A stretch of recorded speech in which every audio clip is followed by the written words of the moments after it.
And Julian has been imprisoned over this for 4.5 years. He's not being held in the UK over anything else. He's not charged in the UK. He's just being held in the highest security prison on behalf of the United States, who are denying him bail and who are happy to keep him imprisoned indefinitely or until he's extradited to the US because of what he published.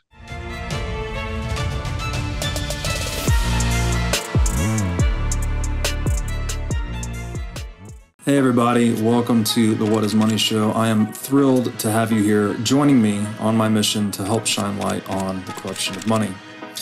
Now, if this is your first time listening to the What is Money Show, I strongly recommend that you go back to episodes 1 through 9 first, which lays a lot of the groundwork for many of the concepts that we explore on the show. These first 9 episodes are my series with Michael Saylor, and thousands of people have told me that this is the best podcast series they've ever heard, hands down, and that it was instrumental to their understanding of money and Bitcoin.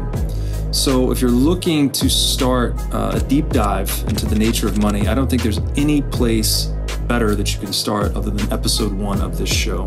Now, a little bit about this show and how it makes money. The What is Money Show is 100% sponsor based. So all of our revenues are derived from direct sponsorships. And I strive to be very selective about the sponsors that I work with, specifically only using sponsors that I use personally, and also choosing sponsors that have values which are well aligned to the values expressed on this show, such as freedom, education, self-sovereignty, etc. So what I'm going to do now is a few ad reads right at the top of the show, and then I'll do a few more ad reads in the middle. And I hope you'll take the time to listen to them, as again, these are hand-selected sponsors, and I think you'll like what they have to offer.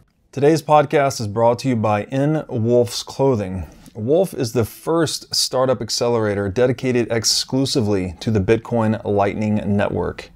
4 times per year, Wolf brings teams from around the world to New York City to work with like-minded entrepreneurs, pushing the boundaries of what's possible with Bitcoin and Lightning.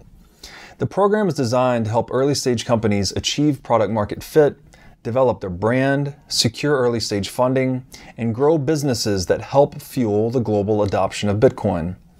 So go to wolfnyc.com to learn more about the program or apply. Again, that's WolfNYC, WOLFNYC.com. Stella Assange, welcome to the What is Money Show. Thanks for having me. It's very nice to have you. It's been a long time coming. And just by way of quick introduction, you are the wife of Julian Assange, and you are working full-time on the campaign to free Julian Assange, who is the founder of WikiLeaks. And I thought today we would go into a bit of the history of WikiLeaks, things, what it is, what things it revealed to the world, and talk about your involvement in Julian's case since he was arrested in the wake of WikiLeaks. But before we dive into that, maybe we could just talk a little bit about you, how you and Julian met, how you got involved, and just your background and journey into this current occupation of campaigning to free your husband. Okay, so let's see, where do I begin? Maybe with my personal background before I met Julian. So I'm 40. I was born in 1983, and I don't really identify with this like Gen X stuff. I truly am rooted in kind of the Cold War era. And I was born in South Africa, but my parents were living in Botswana and in Lesotho, which is in Southern Africa. And I was there until I was 8. And these were wonderful places, but also not at the cutting edge of development and technology or anything like that. So in a way, I feel a little bit like I experienced the 70s because my early memories are quite kind of I relate to the 70s a little bit, Mm. aesthetically and so on, and politically. So my parents were involved in the anti-apartheid struggle. My dad was an urban planner in Botswana. My mom's a theater director. They were involved with the political exiles that were leaving South Africa, blacks and whites, and who were politically involved, and they got politically involved and used their art to kind of fight for equal rights of blacks and whites in South Africa. And then we moved to Europe. We moved to Sweden initially. I went to school in Sweden for 7 years, and then we moved to Spain. Mm. And then I moved to England and went to university, studied law and politics. And I was kind of, my view of the world was, I wouldn't say naive. I just think it was less sophisticated than it's become. And I really felt like I was, I really felt like I was in the 21st century once I got involved in Julian's case, because Julian really was a pioneer in terms of journalism, but in all sorts of areas. And I came at it from an international law perspective, from a kind of international relations perspective. And this was really a game changer, because what it did was even the information inequality that had existed historically up until that point. The internet brought in the possibility for one person to communicate potentially to the whole world. And so if you think of information in terms of power, this is a real game changer. If you can get truly impactful information out to the world in an instant, then the gatekeeping that had existed for because of the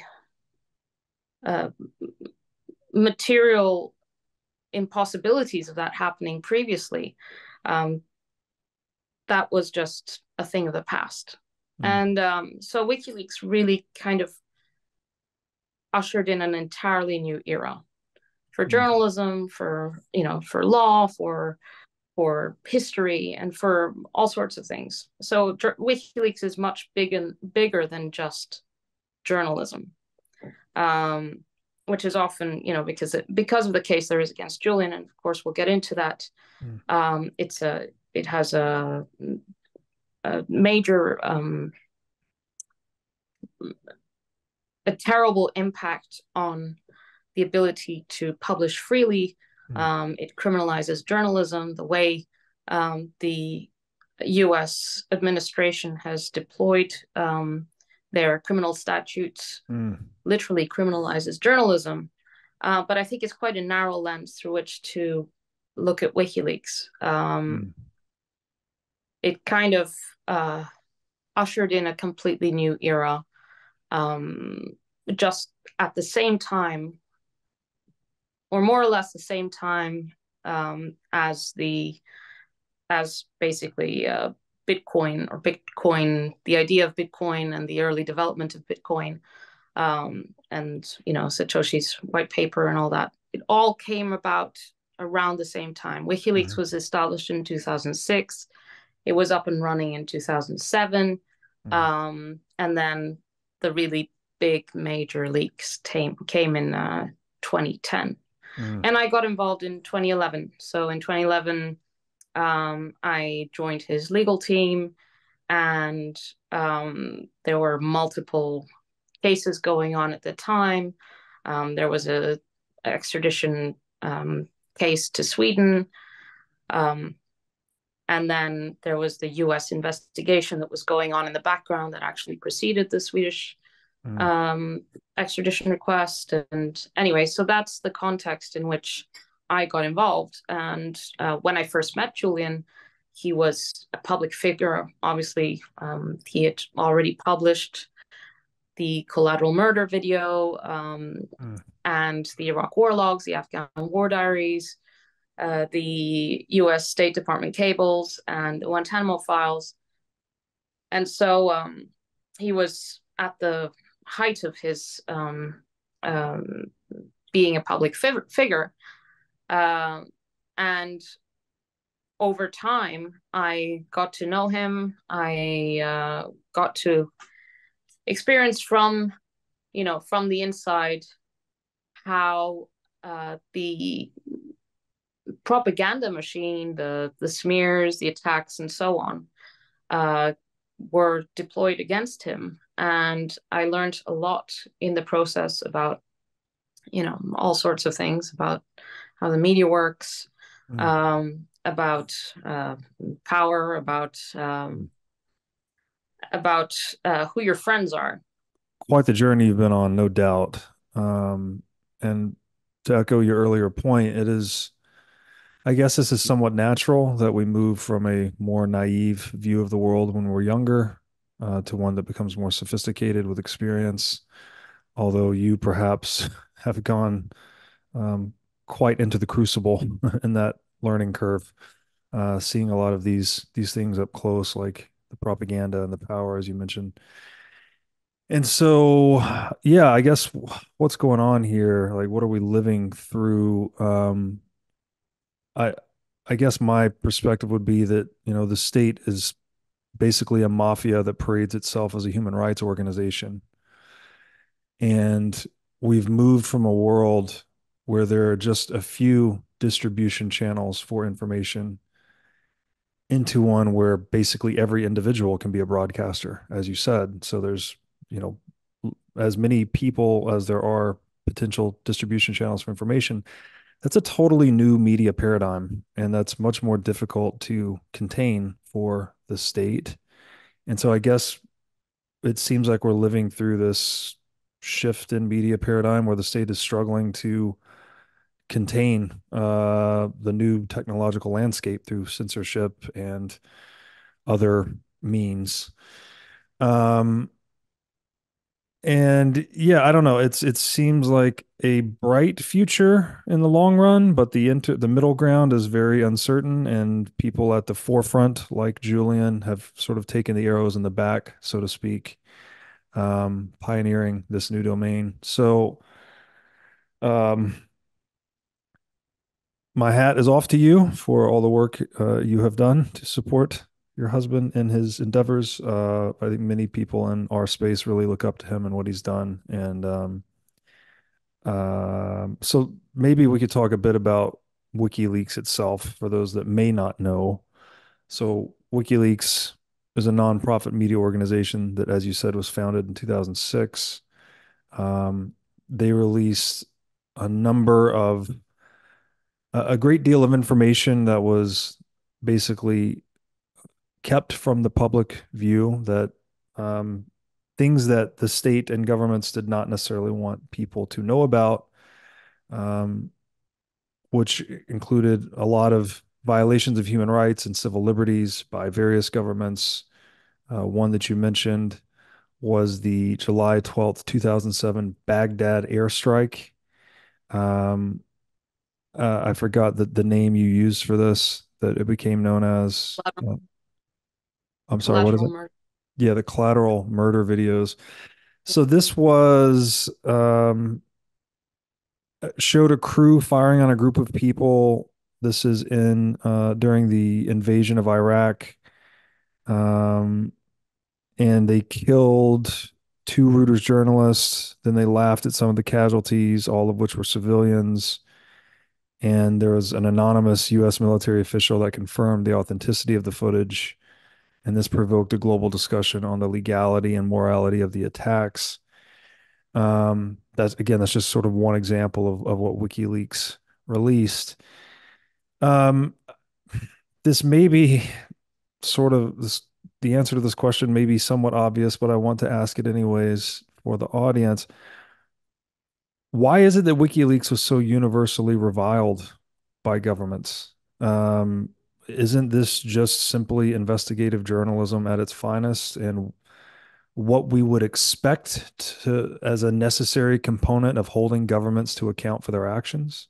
Well, yes, it's journalism in its purest form, and I think something the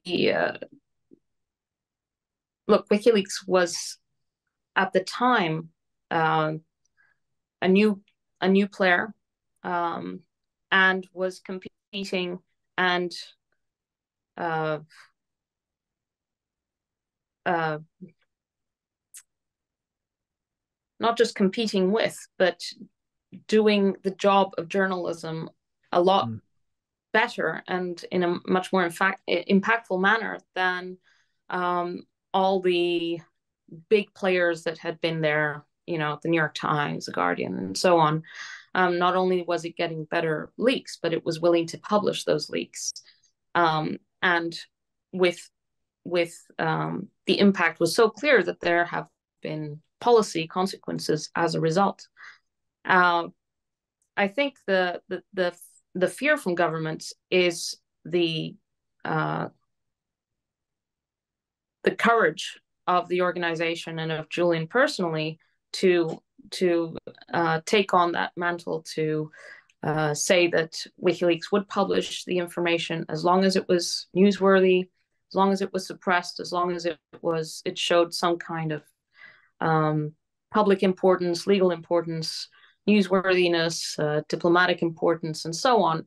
It's actually the only media organization, at least at the time, that made public its publishing criteria. Because as we know, of course, the New York Times does not state when it will publish and when it won't. It claims that it will publish, newsworthy information. You look at the New York Times or the Guardian, especially the Guardian website. I have a joke, by the way, concerning the Guardian website, which I will share with you because I think it's actually quite true. My joke is that I read the Guardian, which I actually don't. I read the Guardian because I don't want to have to pay for Cosmopolitan. And a lot of the content in the Guardian nowadays is virtually impossible to distinguish from a Cosmopolitan magazine. It's, human interest, women's interests, most of all. And of course, so what is the publishing criteria for the Guardian? And clearly, it's to drive traffic. It's to be able to show to their advertisers that they drive traffic. And the newsworthiness or the type of criteria that WikiLeaks states on its website is nowhere to be found, and it has never been there. That's not to say that they don't have newsworthy stories ever, but WikiLeaks had a different approach. And so WikiLeaks itself, when it broke onto the world stage with these incredible leaks, demonstrating through its work that its worthiness, because it would publish one big thing, and of course that would attract more sources of high value, of high quality. And WikiLeaks has never disclosed a source, unlike many other organizations. WikiLeaks has managed to always protect their sources. Of course, we know that Chelsea Manning was convicted over her leaking to WikiLeaks, but that was because she inadvertently confessed basically to someone who betrayed her and informed the FBI. Not someone inside WikiLeaks, but who was working for a different US publication. So WikiLeaks came onto the scene, and it was a new player. And here's this Australian cryptographer, technologist, journalist. People didn't really know how to classify him. except that he did things very differently. And he talked about using encryption and, um, you know, all sorts of safety um, steps with, sorry, the use of encryption and of operational security for journalists. And, at the time in 2010, when WikiLeaks had these, sorry, let me say this more clearly. So when WikiLeaks came onto the scene, not only was Julian a newcomer, an outsider, an Australian, someone with a tech background, a cryptographer, someone who talked about operational security, about the use of cryptography, but also he was critical of the way the media had been reporting on the WikiLeaks publications. And so the legacy media viewed Julian as a competitor and as someone who threatened their economic model. They were already in trouble. They were moving on to the internet, and here was this publisher with enormous impact, with great sources, who was able to protect their sources. And the world was interested in Julian, whereas, you didn't have that kind of interest, or you didn't have that kind of interest in the editor of the New York Times. Most people wouldn't know the name of the editor of the New York Times, but they do know the name Julian Assange, editor of WikiLeaks. So this was like a real break with how things had been done until that point. And the press, the mainstream press, the legacy press, didn't like it. Yeah, I can imagine not. Incumbents typically don't like disruptors, right? Which this sounds a lot like that to me. WikiLeaks effectively succeeding by proving the value of its work to the world, and I guess thereby jeopardizing the economic models of some of these established players.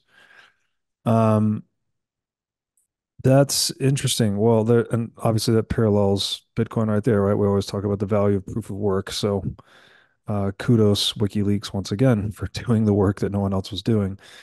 Um, can we talk a bit about your personal life and marriage? So you and Julian began your relationship in 2015, and went on to conceive two children in secret that were born in 2017 and 2019.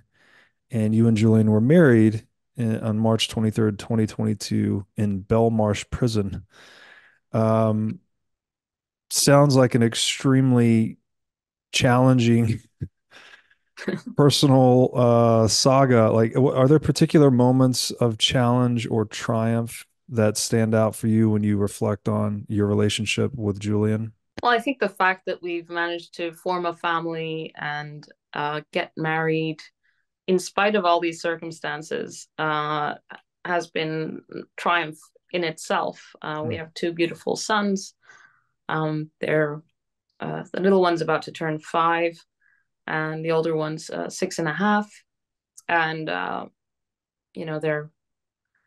they're a source of relentless joy for both of us. But I mean, the personal and the look for Julian, there was a real attempt to destroy every aspect of his life, every single aspect, all his communications, even before he was taken to the high security prison of Belmarsh, where he is now, inside the embassy, where he had initially political protection, and then there was a change of government, and a change of attitude, and basically a strategy to try to get him to leave voluntarily, i.e. make it so intolerable inside the embassy that he would have to leave.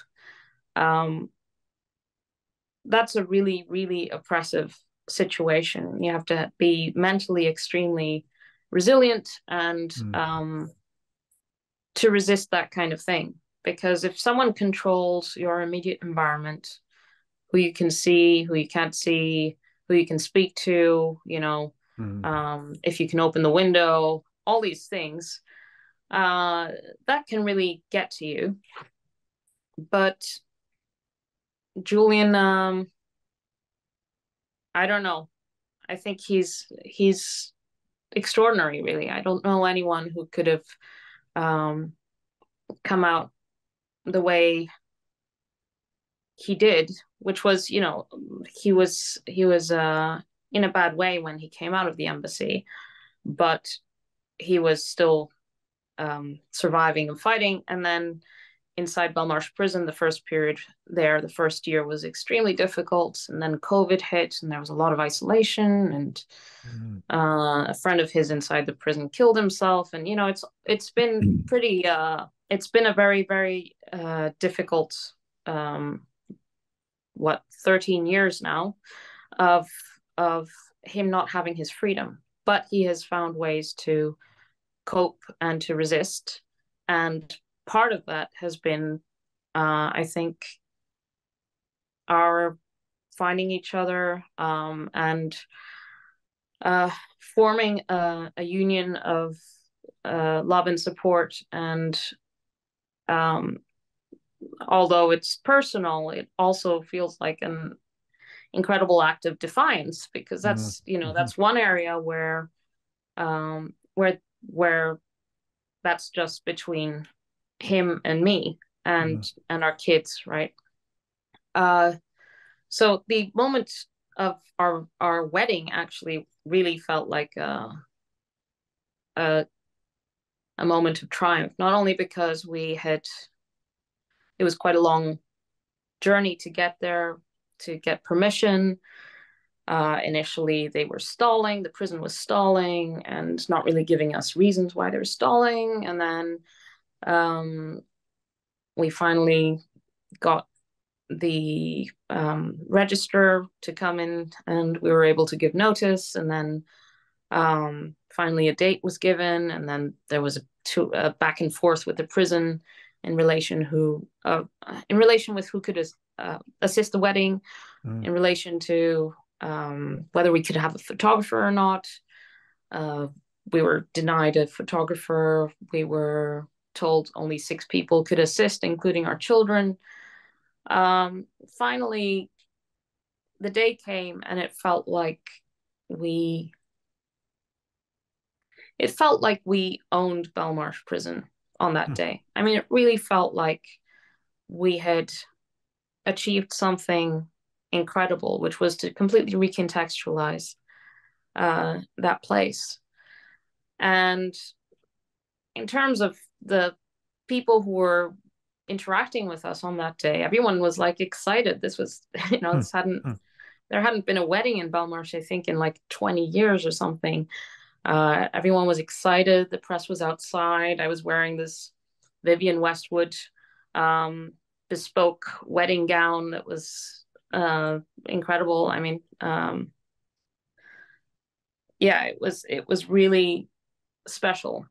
Mm. And you shouldn't like underestimate how difficult it is to kind of bring a human element into a place like Belmarsh, Mm. which is built to dehumanize, isolate, um, remove you from all your human connection and your feeling of kind of normalcy and of things moving Mm.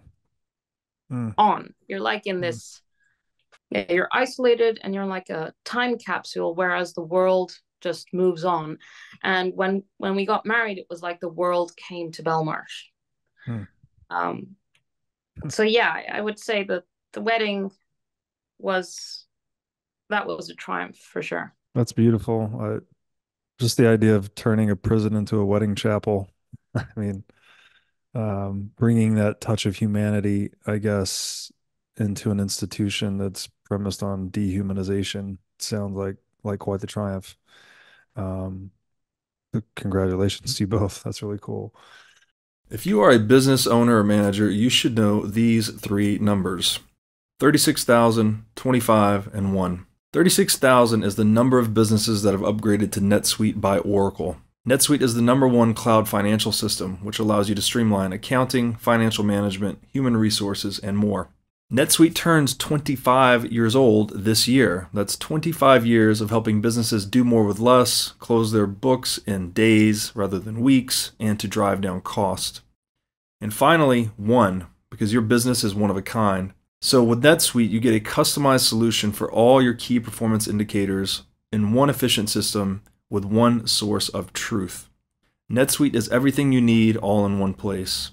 Right now, you can download NetSuite's popular KPI checklist designed to give you consistently excellent performance absolutely free at netsuite.com/whatismoney. That's netsuite.com/whatismoney to get your free KPI checklist.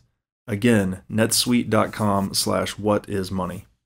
Now I'd like to tell you about our sponsor, iCoin Technologies. iCoin has released a free software update for all existing wallet holders that includes a secure messaging feature called Chamber. With the Chamber upgrade, you can send text messages with all the security benefits of a cold device. With wallet-to-wallet encrypted messaging, there is zero chance of a message being decrypted by a snooping third party. Chamber's encrypted messages can only be created and read on an iCoin wallet, which means messages are never seen in plain text on a hot device. You can use any messaging platform to send Chamber encrypted messages. Even if the messaging channel is compromised, your messages will remain uncrackable. You can now generate and store your message encryption keys on a cold device. This means you become the central authority and your encryption keys are never seen on a network-connected device or kept in cloud storage by a third party. So why not protect your private communications like you protect your Bitcoin private keys? Pick up a few iCoin Chambers today for friends, family, and coworkers.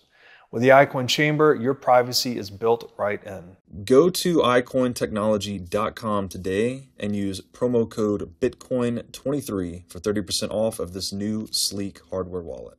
Okay, so not only are you Julian's wife, but you're also a key member of his legal defense team.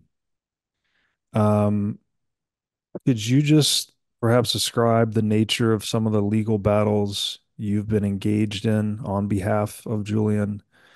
And then have there been any positive outcomes or progress made in this effort to free Julian?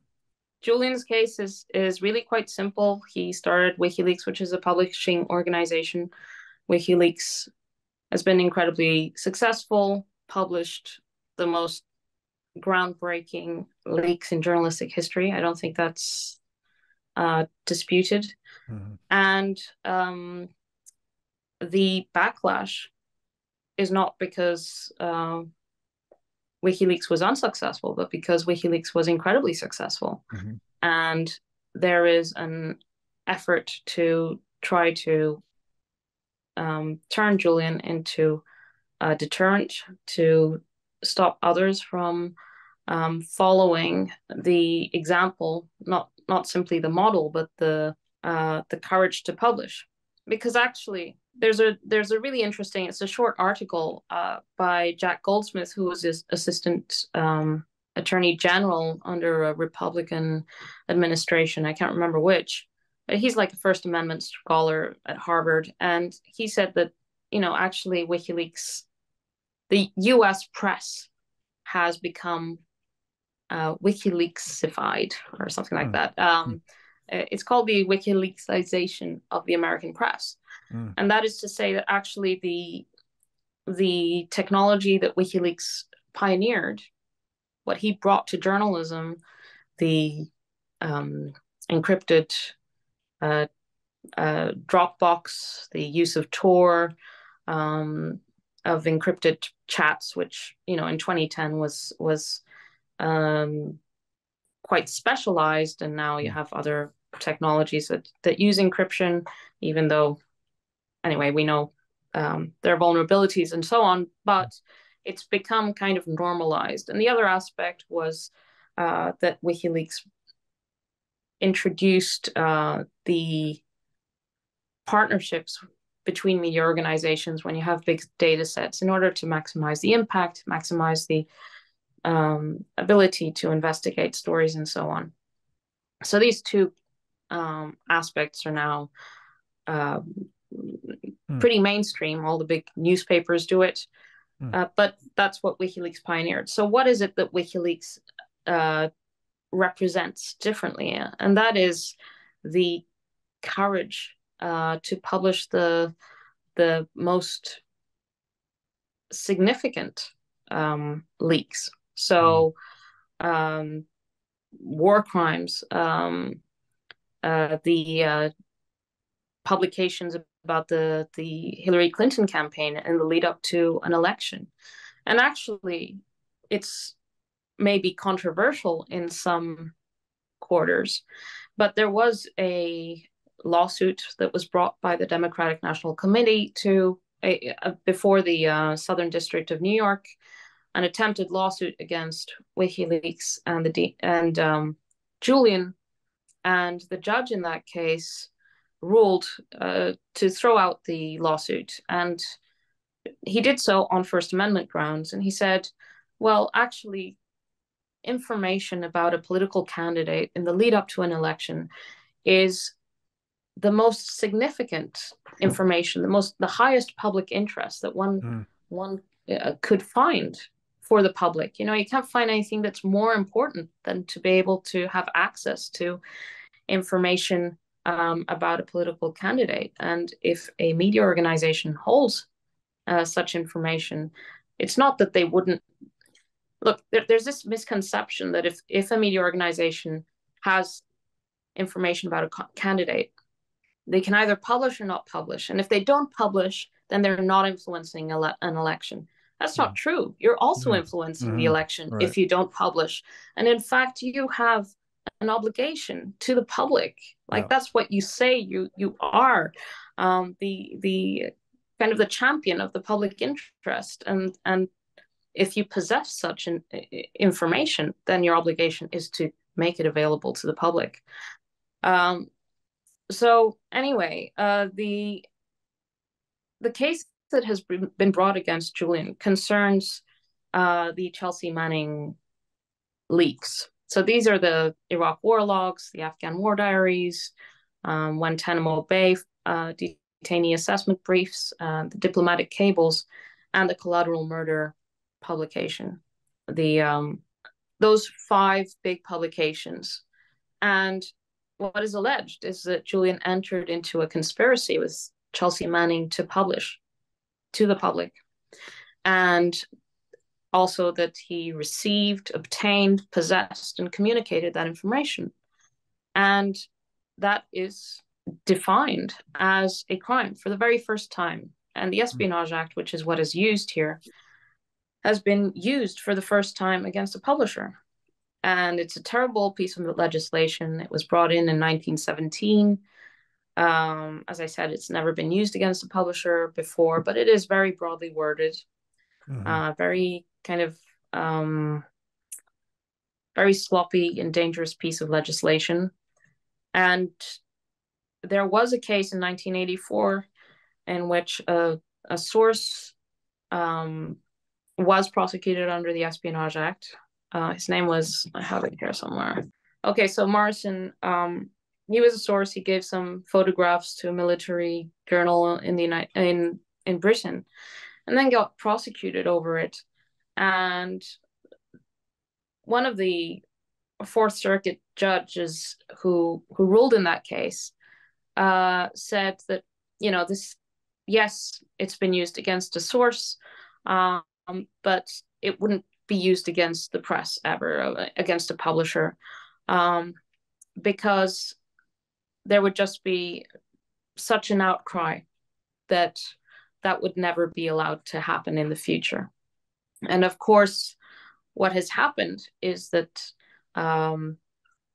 it has been used against a publisher. And there's been a progression, like in 1984, I think that was one of the very first times in its 100 years history that the Espionage Act was used against a journalistic source.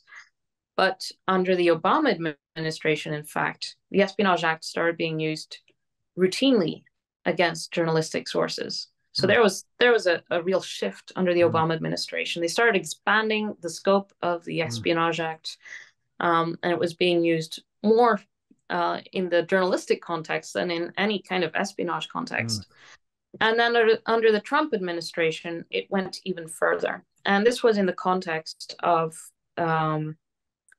the obviously lots of leaks under the Trump administration, and the Trump administration being wanting to plug leaks basically and to set an example, have a head on a pike as one of the leaked conversations with James Comey, between James Comey and Donald Trump reportedly. They wanted a head on a pike.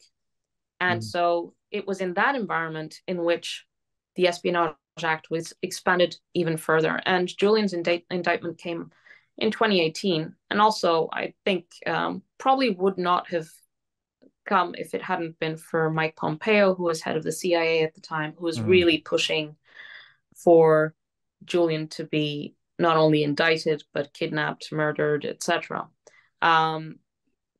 The Trump administration shifted this, what had previously been a consensus not to bring a case against a publisher under the Espionage Act. And for the first time in 101 years, now it did.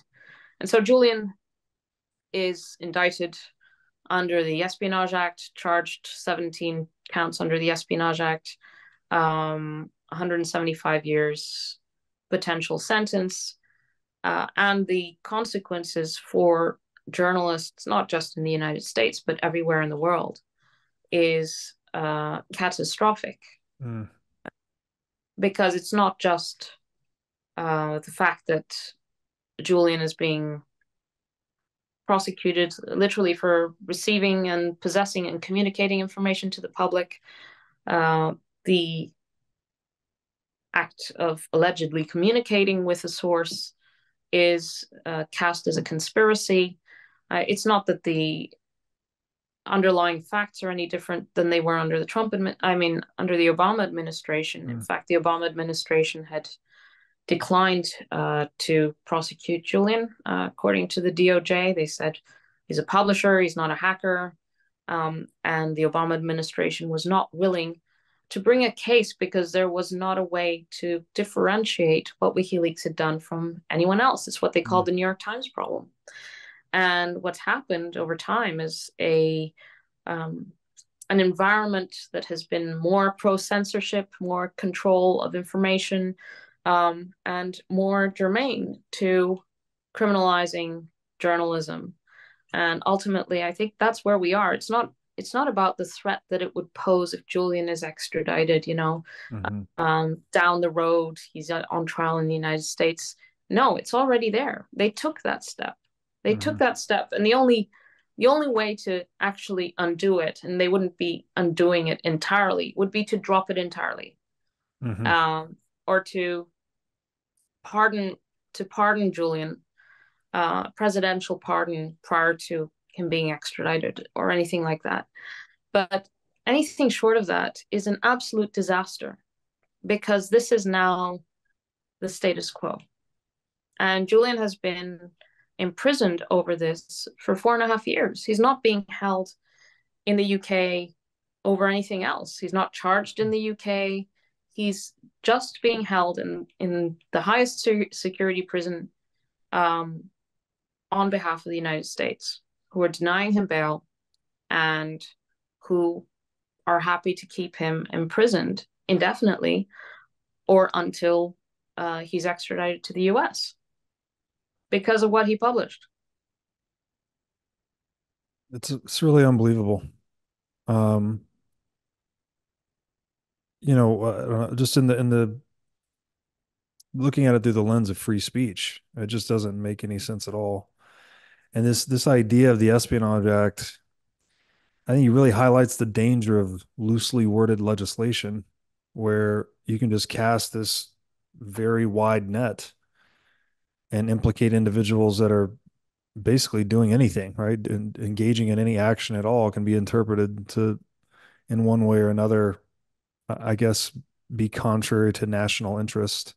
And I'm not obviously a lawyer. I don't know the specifics, but I have heard others say this about the Espionage Act, that it's just very widely worded and open to interpretation. And it sounds like to me like basically the First Amendment is under assault with legislation like this. And if we lose free speech, one of my favorite quotes about free speech is that the purpose of free speech is so that our thoughts and ideas can go to battle and die, so that our bodies don't have to. And so when we start to lose this ability to rationally resolve disputes and conflicts, we're left with just raw power and violence. And I don't know, the enforcement of legislation like this is very concerning, I guess, just for the whole structure of society, Western society, I guess, to be more specific. Okay, what when you look at things at a systemic level, and given your experience, as you said, at the beginning of the show, we all start out a little more naive in our view of the world, and then it becomes more sophisticated over time. Given the experience you've had thus far in life, what are the systemic changes necessary to rein in state level corruption? I mean, where are the big, I don't know, top one, two, or three, maybe points of vulnerability that we could address that would really help fix these crimes being perpetrated in the future? Well, I think you have to work both within the system and without it. Um, Finding solutions within the system is perhaps a losing battle, but of course, states have coercive power, the power to legislate, to fine, to incarcerate, and so on. So it can't just be totally ignored. But one of the things that I find incredibly encouraging about the Bitcoin community and also other, alternative cryptocurrencies is it's not so much, the innovation in terms of um, the financial transactions. It is the community around it. Like Mm. it is a community of people thinking, how do we arrange our relations between each other in a way that is robust and resilient and um, can be built in parallel to the existing structures. Because I think coming from um, background in law, and I worked a little bit for the UN and this and that. There are a lot of well-meaning people who are trying to make a difference, really trying to make a difference, and I don't mean to disparage that at all, but the tools available to them within these structures are, you can see it, all the time in terms of the wars that are going on. Like it's completely ineffective. Mm-hmm, mm-hmm, mm-hmm. Um, but whereas I think the Bitcoin community is very interesting because not just the potential, but things that are being built uh, right now to solve real problems. Mm-hmm. Um, Obviously, a real big problem in terms of the power of the state is the attempted regulation of the internet, all aspects of the internet. Mm-hmm. Uh, I don't understand how maybe there's just not a sufficiently strong incentive structure in the other direction. But I just find it astounding how easily the EU, for example, and the UK, and many others have had it to introduce things like the Online Safety Act in the UK, or the a similar legislation in the EU, and so on, which has a transborder effect. And things like the Twitter files and so on, where you have, you know, a group of think tanks and universities and federal agencies and, you know, others who we don't really know who they are, who are making decisions over speech, over individual speech, into broadcasters, organizations, and not just domestically, but internationally, and where you have, you know, foreign intelligence agencies asking Twitter to shut down accounts of people who are critical in the US, beyond the US.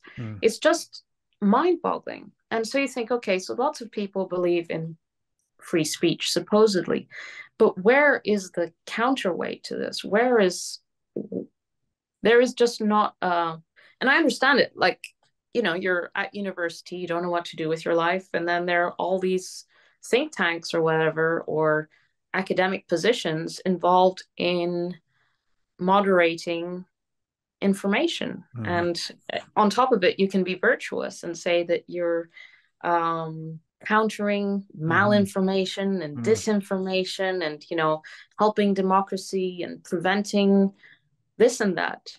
And where is the other, you know, there's no equivalent economy for free speech. I mean, you know, there's a lot of interest in the other direction. There are a lot of people who are affected. There are business models that require an open dialogue and so on. But there's been this kind of proliferation of NGOs and academic sector, and the kind of labor market that I would probably, not that I would go into it, but that would, you know, if with my background, if I was at university now, that's where the jobs would be. Exactly. And I don't think I would go into that, but that's where the jobs are. That's where the money is. Big problem. Yes. Are they funded by state subsidy, some of these organizations? Yeah. Yes. Yeah. So this is where we talk a lot about this on the show, that, okay, state revenues are derived through non-consensual exchange, right? So basically taxation and inflation or theft. But then those proceeds are used to fund things like this: censorship, manipulation of information, deception. So there's this weird relationship. Like, once you start institutionalizing stealing, you get institutionalized bullshit as well. This sounds like exactly what you're describing. Yes. Yeah. I mean, anyway, yes, you put it well. Thank you. One of my highest health priorities is keeping my brain in top shape. To take care of my brain power, I do many things, such as striving to read, write, exercise, and meditate daily. One of the latest tools in my brain power toolkit is MindLab Pro. MindLab Pro is a nootropic supplement that is scientifically proven to enhance your brain power. When I take MindLab Pro, my mind feels like it has a better grip on the world. My thinking is more lucid, and the articulation of my speech is much more clear.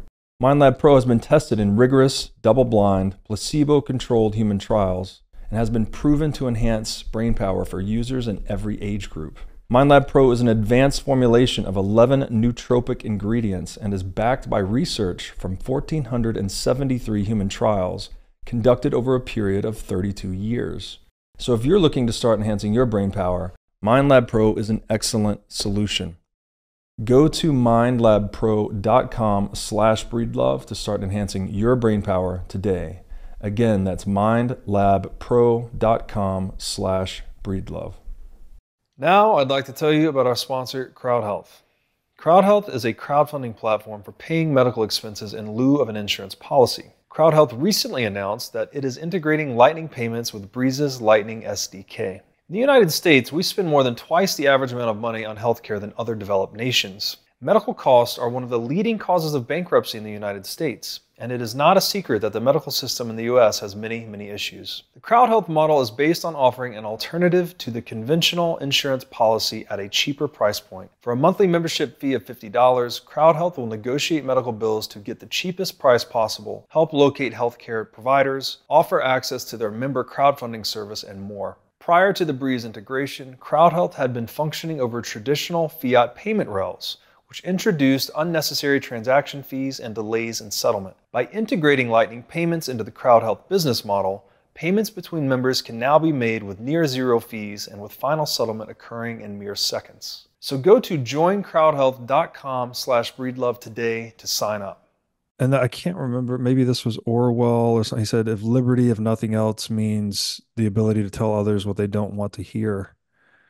And it goes both ways, right? Like, if I'm going to actually advocate for free speech, it doesn't mean I can advocate for free speech until someone tells me something I don't want to hear, right? Like you have to be mature enough to understand what free speech really means, that you can listen to opinions that contradict your own, yet that doesn't justify you crossing the line of censoring that person or stopping that person from speaking.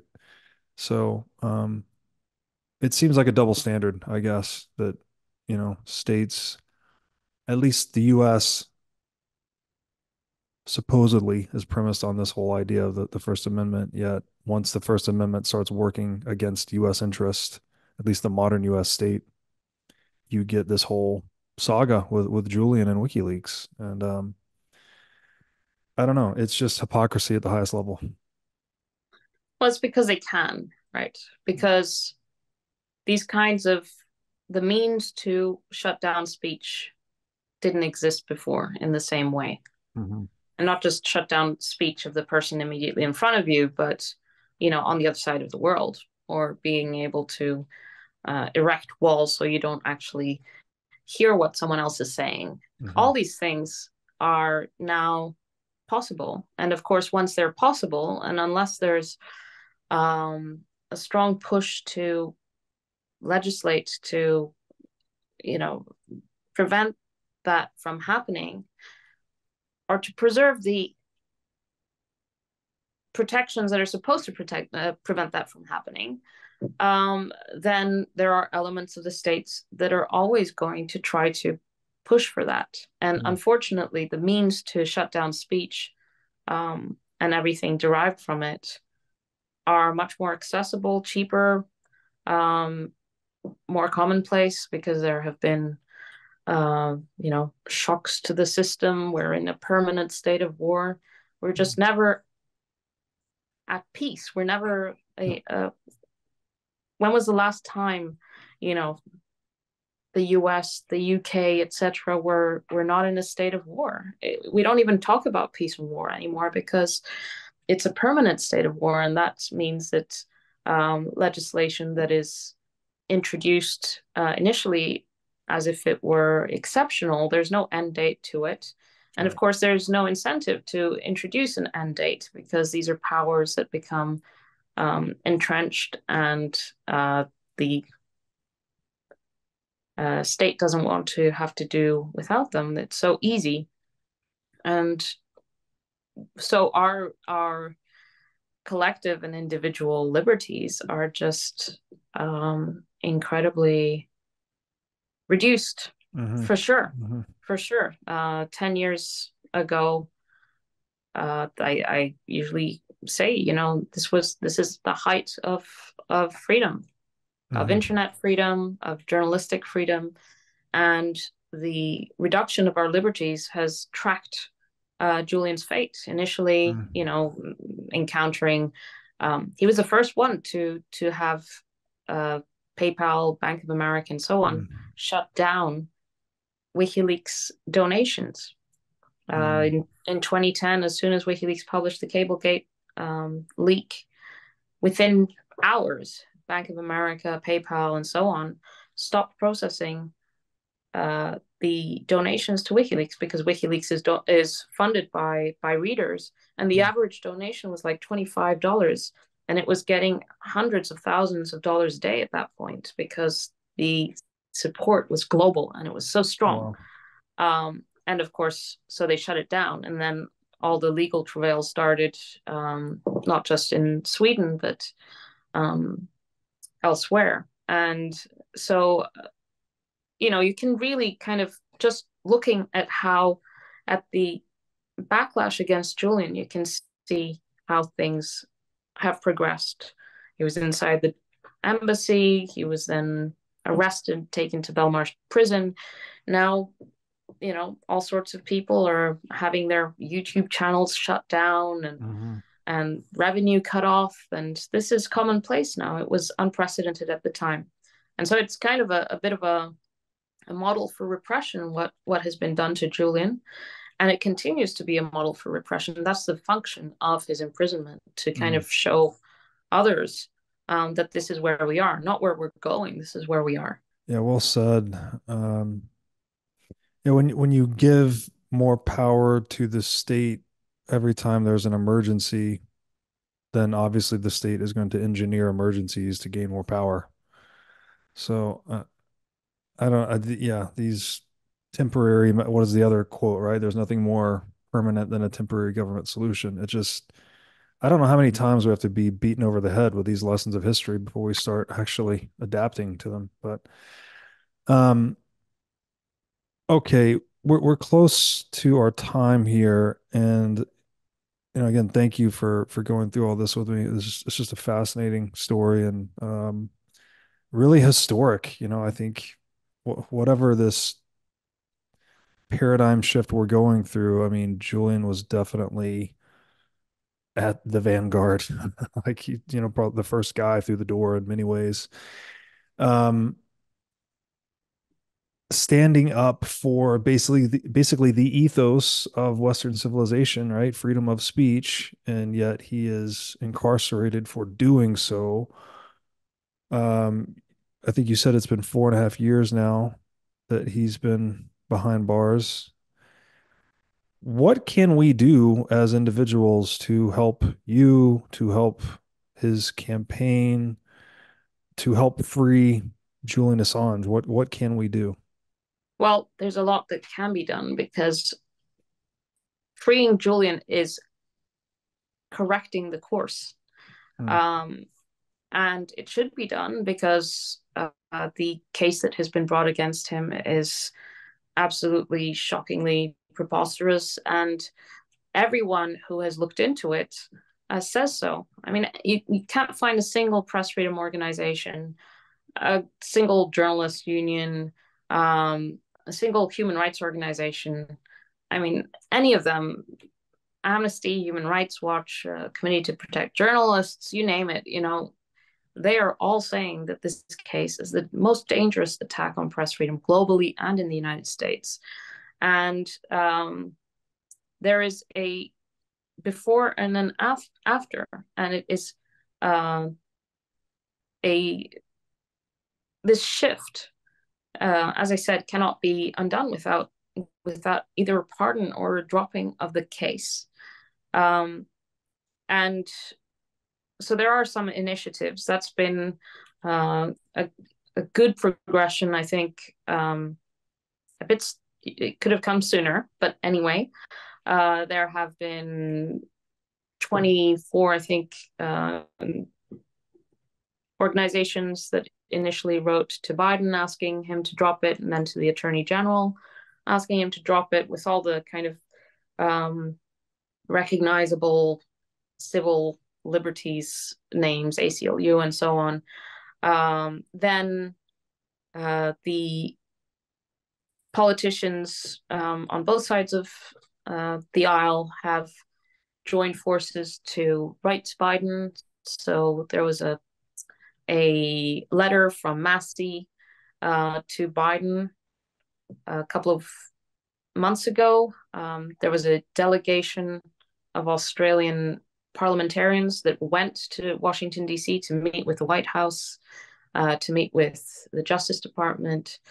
Because in Australia, where Julian is from, it's the polls show between 80 and 90% of Australians want Julian released. And of course, Wow. Australia is the most important strategic partner for the United States. Mhm. And they have just entered a major strategic partnership through AUKUS and so on. So, public opinion in Australia actually does matter, even if it's uh, that's what those parliamentarians came to Washington D.C. to explain. Um, and then most recently, there's a congressional resolution 934, which is has been initiated by Paul Gosar, and that is urging Biden to and the administration to drop this case. And so, what can people do? Well, a very concrete thing, which will have a very significant impact, is to contact representatives, your representatives in the US, asking them to um, sign on to this resolution, Congressional Resolution 934, that asks the administration to drop the case and stop trying to extradite Julian. And I think in the bigger picture, like, make this case yours. This is the most significant case of our generation.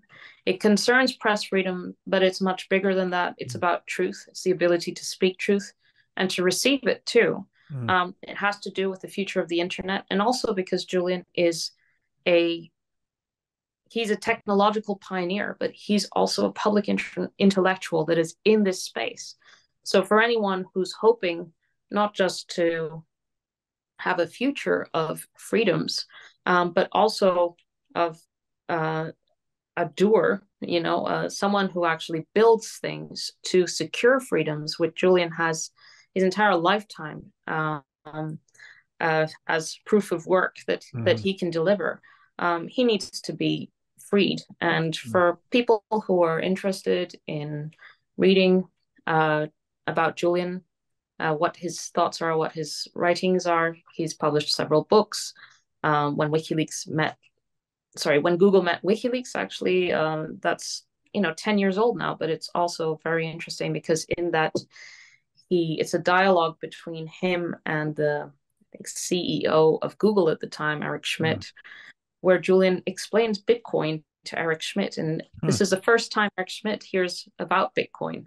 And it's that exchange and Julian trying to explain what the significance is. Cypherpunks as well, talking about the global surveillance totalitarianism that is here already.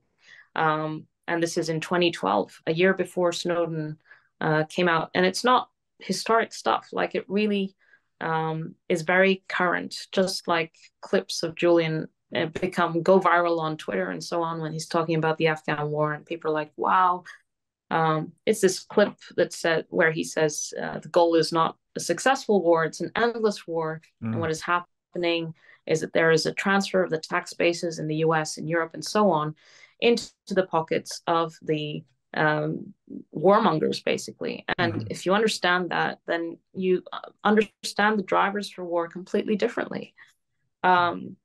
And it's, money laundering on an enormous scale and enforced through coercion and violence, literally. And anyway, so that, and of course, donations to the campaign, to the legal fight. It's very expensive. Huge resources have been spent and are being spent by the US government to keep Julian imprisoned. And we have to fight back. And that's obviously ongoing. And above all, to stay tuned in, on top of things, following me, and just keep fighting until Julian's free, and join. It's really a global campaign of people from all sides of politics. It's very interesting as a movement. Keep fighting, we shall. Yeah, the freedom is definitely under attack, and this campaign seems to be, I don't know if it's the canary in the coal mine or just emblematic of the struggle that we're in as a species in a way at this point in history. So, Stella, thank you so much for coming on and doing this. I really appreciate your time. Um, where would you point people to find out more about you or your work? Is there a specific website, specific social media platform that you use mostly? Where would you send people? And we'll include all of it in the show notes. Yeah, Stella_Assange on X, Twitter. That's where you'll find all the information, all the latest stuff. I use that a lot, so that's the primary place. Wonderful. Thank you again for doing this. Thank you. Thanks, Robert.